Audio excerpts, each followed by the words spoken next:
এই WhatsApp guys, তো কি অবস্থা সবার? আশা করছি সকলেই ভালো আছেন। গত পর্ব যেখানে শেষ হয়েছিল, এই পর্বটা ওখান থেকেই শুরু হয়। ওয়ান বলে আমি অবশ্যই বদলা নেব। সঞ্জুন বলে কিন্তু কিভাবে? আমরা যদি দলবল নিয়ে একসাথেও যাই তারপরও তার সাথে পেরে উঠবো না। এতে হুয়ান বলে কে বলেছে আমরা নিজে থেকে ফাইটে জড়াবো? আমি শুনেছি মিস্টার লুও নাকি ফিরে এসেছে। কি মিস্টার লুও? মানে ইয়ান ফ্যামিলির লুও? আমাকে এটা বলো না যে তুমি। হ্যাঁ ঠিক ধরেছো, তুমি তো জানোই মিস্টার লুও 2 বছর আগে চলে গিয়েছিলেন, কেননা শিগুচিন নামের কেউ একজন তাকে অপমান করেছে, যার খোঁজ সে এখনো পায়নি। আমি জাস্ট একটা ছোট্ট চাল দিব যাতে মিস্টার লুও ওকে শেষ করে ফেলবে। আমরা শাওদাং পার্কের সিন দেখি যেখানে শিয়াওশু ও শেনয়াও তাদের ফার্স্ট ডেটে এসেছিল। শিয়াওশু এসেই বলদদের মতো হাই করে, এতে শেনয়াও হালকা গ্রিটিংস জানায়। শিয়াওশু, হঠাৎ করেই তুমি বেশ সিএনজি হয়ে গেছো। সিএনজি না, ওটা চেঞ্জ হবে। শেনয়াও, যত যাই হোক আমি তোমার হাত কখনোই ছাড়বো না, আমি অলওয়েজ তোমাকে প্রোটেক্ট করব। উফ শিয়াওশু, তুমিও না, সব ঝামেলা শুধু নিজের কাঁধে নাও। তো চলো আমরা সব ঝামেলা ভাগাভাগি করে নেই। চলো, আমি তোমাকে বিশ্বাস করি শিয়াওশু।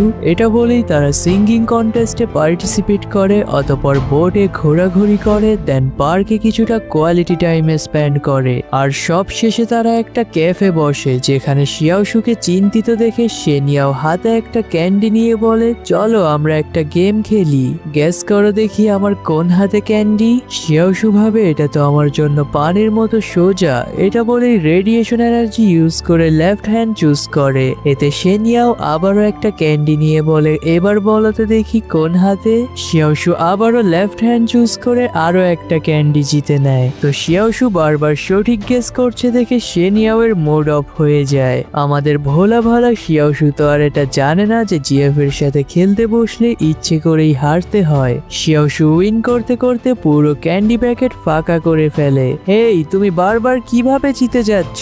ওহ, ওটা তো রেডিয়েশন এনার্জি।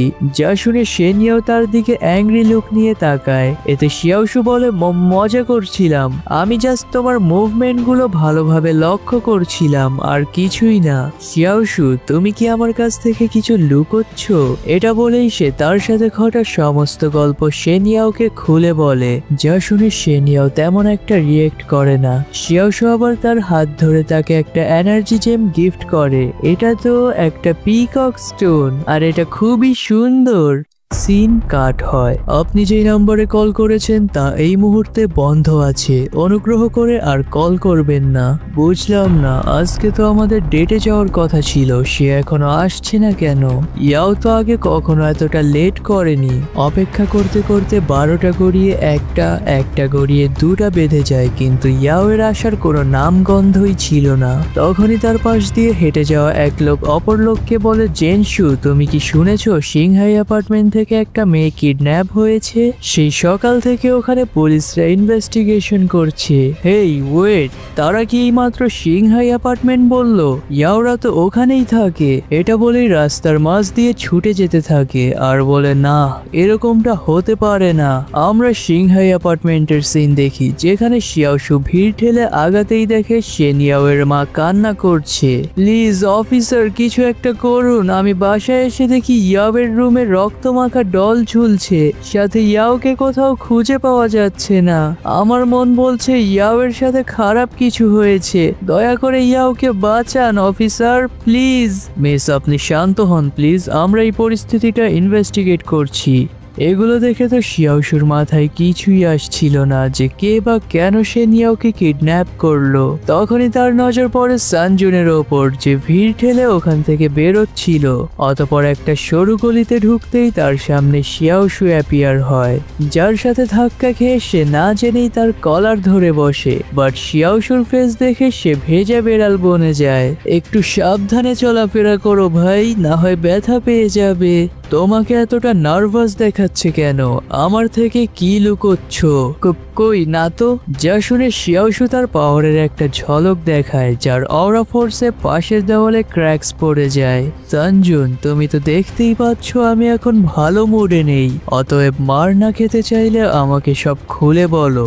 না না, আমি বলছি, সব বলছি আমি। সিন চলে যায় শহরের কোনো এক পরিত্যক্ত অ্যাপার্টমেন্টে, যেখানে আমরা ইয়ান ফ্যামিলির লোকেদের দেখি। ইয়ং মাস্টার, সবকিছু রেডি আছে। তুমি কি জানো, কেউ যদি আমাকে মিথ্যে বলে ব্যবহার করতে চায় তাহলে আমি তাকে মেরে ফেলি। যাই হোক, জিগোচিনকে মারার জন্য আমি সব কিছু করতে পারি, সব কিছু। যেহেতু তুমি আমাকে এই প্ল্যানটা দিয়েছো, আমি ট্রাই করছি, বাট এতে যদি কাজ না হয় তাহলে এটা ধরে রাখো যে তুমি অলরেডি মারা গেছো। মাই লর্ড, প্লিজ আমাকে ক্ষমা করে দিন। Shut up. যদি বেঁচে থাকতে চাও তাহলে এটা শক্ত করে কামড়ে রাখো। এটা বলেই স্টিক দিয়ে তার মুখে সজোরে একটা আঘাত করে। অতঃপর স্মাইল দিয়ে শেনিয়াওয়ের কাছে গিয়ে বলে, তুমি তো আমার রাগ দেখেছই, অতএব এখন তোমাকে আমার করা কিছু প্রশ্নের সঠিক জবাব দিতে হবে, অন্যথায় আমি আবারও রেগে যাব। বাটলার তার দিকে একটা ফাইল এগিয়ে দেয়, যা খুলে সে শেনিয়াওয়ের দিকে ধরে আর বলে, জিগুচিনের সাথে তোমার কি সম্পর্ক বলো আমাকে। কে জিগুচিন? আমি তো এই নামের কাউকে চিনি না। তুমি যাকে চিনো না জানো না, সে তোমাকে বাঁচানোর জন্য কোনো কিছু না ভেবেই আমাদের অর্গানাইজেশনের বিরুদ্ধে কেন যাবে? ট্রাস্ট মি, আমি আসলেই তাকে চিনি না। হা হা হা হা হা, মনে হচ্ছে তোমার ভুলে যাওয়ার রোগ আছে, কিন্তু আমার ডোজ খেলে তোমার সব মনে পড়ে যাবে। এটা বলেই শেনিয়াওয়ের ফেসে একটা পাঞ্চ করতেই যাবে, তখনই বাটলার তাকে আটকে দেয়। ইয়ং মাস্টার, তার বিষয়টা সাইডে রাখা যাক। আমার মনে হয় সে জিগুচিনকে চেনে না, কিন্তু জিগুচিন তাকে কোনো না কোনো ভাবে চেনে। কি বলতে চাচ্ছ তুমি? আমি এখন ওকে বাজি হিসেবে ধরে রাখবো? আপাতত আমাদের সেটাই করতে হবে। যেহেতু জিগুচিন তার প্রতি আগ্রহ দেখিয়েছে, তাহলে সে অবশ্যই তাকে বাঁচাতেও আসবে। ওফ, তো এখন আমি কি করব? ইয়ং মাস্টার, আমার মতে এই মেয়ের পেছনে কোনো এক গল্প লুকিয়ে আছে। সে অবশ্যই কিছু রহস্য লুকোচ্ছে। হোয়াট রহস্য? হ্যাঁ, এক্সাম্পল হিসেবে ধরুন জিগুচিন কেন এতটা পাওয়ারফুল, সাথে জিগুচিনকে হারানোর পদ্ধতিও। আর হনেস্টলি বলতে গেলে, আমরা যদি জিগুচিনকে এখানে এনেও ফেলি, তারপরও আমরা তাকে হারাতে সক্ষম হব না। হোয়াট? কি সব বলছো তুমি? আমি কোটি কোটি টাকা খরচ করে মাস্টার্সদের হায়ার করেছি। তারা মাস্টার্স, কিন্তু জিগুচিনের আসল ক্ষমতা সম্পর্কে কারোরই কোনো ধারণা নেই। সেক্ষেত্রে আমরা যদি তাকে হার্ট করি, আহত করি বা মেরে ফেলি, তাহলে জিগুচিনকে সামলানোটা কঠিন হয়ে যাবে। তাই আমি তাকে হার্ট না করাটাই প্রেফার করি। আমরা যদি জিগুচিনের সাথে পেরে না উঠতে পারি, তাহলে তাকে ট্রাম্প কার্ড হিসেবে ব্যবহার করতে পারবো। হ্যাঁ ঠিক আছে, ওকে দেখে রাখো, যাচ্ছি আমি। তাকে যেতে দেখে শেনিয়াও শান্তির নিঃশ্বাস নেয় আর বাটলার বলে, মেয়ে, তোমাকে যাই বলা হোক তা চুপচাপ শুনবে। ইয়ং মাস্টারের রাগ তো তুমি দেখেছই, অন্যথায় পরের বার আমিও তোমাকে আর বাঁচাতে পারবো না। সিন আবারও শিয়াওশুদের দিকে আসে। কি সব বলছো তুমি? হুয়ান বদলা নেওয়ার জন্য শেনিয়াওকে কিডন্যাপ করিয়েছে?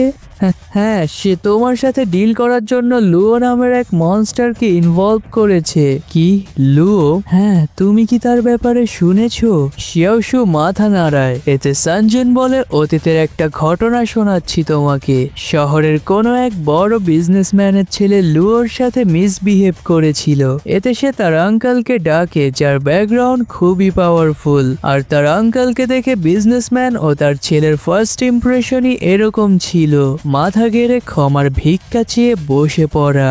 ইভেন মিস্টার লুও ওখান থেকে চলে যাওয়ার পরও তারা ওখান থেকে মাথা উঠানোর সাহস পায়নি। আর তখন থেকেই মিস্টার লুওর সাথে কেউ লাগতে আসে না, কেননা সকলেই তার ফ্যামিলি ব্যাকগ্রাউন্ড সম্পর্কে জানে। এগুলো শুনে শিয়াওশু বলে, যত সব বাকচোদি।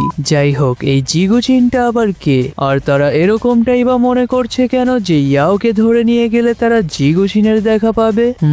জিগুচিন আমি শিওর তুমি তার ব্যাপারে কোনো না কোনো রুমার্স তো অবশ্যই শুনেছো। তোমার কি মনে আছে ইয়াও যখন দ্বিতীয় শ্রেণীতে ছিল তখন একটা অ্যাক্সিডেন্ট হয়েছিল? হ্যাঁ, আমার মনে আছে। পরবর্তীতে তাকে একজন পথচারী উদ্ধার করে। হ্যাঁ, সেই হলো জিগুচিন। শুনেছি বেশ কিছু গোয়েন্দা এজেন্সি থেকে শুরু করে মিলিটারি অ্যান্ড গুন্ডারাও তাকে হন্য হয়ে খুঁজছে, কিন্তু সেই ঘটনার পর থেকে তাকে আর কোথাও দেখা যায়নি। আর সে যাওয়ার আগে মিস্টার লুয়োর বাম হাতের দুটো আঙ্গুল ভেঙে দেয়। তাই ইয়ান ফ্যামিলি লুয়োর হয়ে প্রোটেস্ট করার জন্য টপ ওয়ান্টেড অর্ডার জারি করে, কিন্তু তারা যখন জিগুচিনকে খুঁজতে ব্যর্থ হয় তখন লুয়োকে ফ্যামিলি থেকে বের করে দেওয়া হয়। আর তখন থেকেই লুয়ো কসম কেটে নেয় সে যে কোনো মূল্যেই হোক না কেন জিগুচিনের ওপর বদলা নেবে। ওহ, তোমার কাছে দেখছি গুজবের ভান্ডার আছে। না, এগুলো গুজব তোমার কাছে হতে পারে, কিন্তু এগুলো আমাদের কাছে লেজেন্ড হয়ে আছে। হ্যাঁ ঠিক আছে, সবই বুঝলাম। ওয়ান ছোটবেলার সেই ঘটনাকে কেন্দ্র করে শেনিয়াওকে কিডন্যাপ করিয়েছে, আর লুয়োকে ট্রিক খাটিয়ে এটা বলেছে যে শেনিয়াওয়ের সাথে জিগুচিনের কোনো না কোনো সম্পর্ক আছে। হ্যাঁ ঠিক ধরেছ। আর আমি যখন তার কাছ থেকে এই প্ল্যানটা সম্পর্কে শুনি তখন আমার কাছে এটা রিলায়েবল মনে হয়নি, তাই আমিও এই ব্যাপারে তার সাথে জড়াইনি। যাই হোক, ইয়ান লুয়ো এমন একজন লোক যাকে আমাদের স্ট্যাটাসের কেউ হ্যান্ডেল করতে পারবে না। হ্যাঁ ঠিক আছে, এটা বলেই শিয়াওশু চলে যেতে থাকে। হেই, তুমি কোথায় যাচ্ছ? কোথায় যাচ্ছি মানে? অবশ্যই ইয়াওকে বাঁচাতে। হোয়াট? তুমি কি বুঝতে পারছো না লুয়োর মতো একজনের সাথে তুমি কখনোই পেরে উঠবে না? আমাকে কি তোমার মতো বাকেট পেয়েছো? আমি তোমার দেওয়া তথ্যগুলো যাচাই করতে যাচ্ছি, আর যদি এগুলো মিথ্যে হয় তাহলে তোমার কি হবে তা তো বুঝতেই পারছো। হ্যাঁ, তুমিও কম যাও না। এটা বলতেই তার পাশে থাকা দেওয়ালটা ভেঙে পড়ে। সিন শিফট হয়। সিস্টেমের হেল্পে শিয়াওশু সেই পরিত্যক্ত বিল্ডিং এর সামনে চলে যায়। কিউব, তুমি কি শিওর যে শেনিয়াও এখানেই আছে? ইয়েস মাস্টার, সাধারণ জেমসগুলো এতটা দূর থেকে রিয়েক্ট করে না, কিন্তু আপনি তাকে যেই জেমটা দিয়েছেন ওটা একটা হাই গ্রেড জেম। ঠিক আছে, চলো তাহলে। উফ আঙ্কালি, আমি সবকিছু প্রপারলি ম্যানেজ করেছি, তারপরও আপনি চিন্তা করছেন কেন? ইয়ং মাস্টার, চুমুশান এবং মার্শাল আর্টস অ্যালায়েন্স যদি হাত মিলিয়ে একসাথেও লড়ে তারপরও তারা জিগুচিনকে হারাতে সক্ষম হবে না। তারা তাকে সর্বোচ্চ কিছু ইনজারিজ দিতে পারবে। ওহ আঙ্কালি, আপনি তাদেরকে একটু বেশি আন্ডার এস্টিমেট করছেন। পেছন থেকে একটা ডল বলে এই বুড়ো কি সব আবল তাবল বকছে। আমরা কারো সাথে হাত মিলাই না।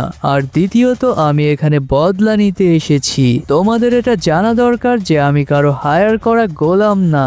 এগুলো শুনে লুয়ো হাসে। তার সাথে আমরা পাপেট মাস্টারকে দেখি, যেও হেসে বলে দুঃখিত, কিন্তু শ্যান সবসময় সোজা সাপটা কথা বলে, তাই তার কথায় কিছু মনে করো না। আর সে যা বলেছে সত্যই বলেছে। হ্যাঁ অবশ্যই, আমি জানি আমি কি বলেছি। হা হা হা, তোমাদের যা খুশি করো, কিন্তু ওই জিগুচিন যাতে বাঁচতে না পারে। আমরা শিয়াওশুকে দেখি যে বিল্ডিং এর এন্ট্রান্সে আসতেই সিস্টেম তাকে অ্যালার্ট করে। মাস্টার, আমি এখান থেকে 7 জন মার্শাল আর্টিস্টের পাওয়ারফুল এনার্জি ওয়েভ সেন্স করতে পারছি। হোয়াট? 7 জন? কিউব, যেই জেমসগুলো সিনথেসাইজের জন্য দিয়েছিলাম তা সম্পন্ন হতে আর কত সময় লাগবে? বর্তমান প্রোগ্রেস 99.8%। সিনথেসাইজেশন প্রায় শেষের দিকে, যা প্রপারলি কমপ্লিট হতে আরো 30 মিনিট লাগবে। আমরা ফার্স্ট ফ্লোরে থাকা একজন মাস্টারকে দেখি, যে কাউকে বলছিল কেউ একজন আসছে যাকে দেখে খাঁটি বলদ মনে হচ্ছে। ঠিক আছে, তার খাতিরদারি করো, আর এটা খেয়াল রেখো যাতে তার খাতিরদারিতে কোনো কমতি না হয়। তো শিয়াওশুর বিল্ডিং এ এন্টার করার সাথে সাথেই এপিসোডটা এখানে শেষ হয়ে যায়। পরবর্তী এপিসোডের জন্য লাইক এম রাখলাম 300। যদি 300 লাইকস না হয় তাহলে আমরা নেক্সট এপিসোড আনবো না। তো দেখা হবে নতুন কোনো এপিসোড বা সিরিজে। Till then take care, bye by.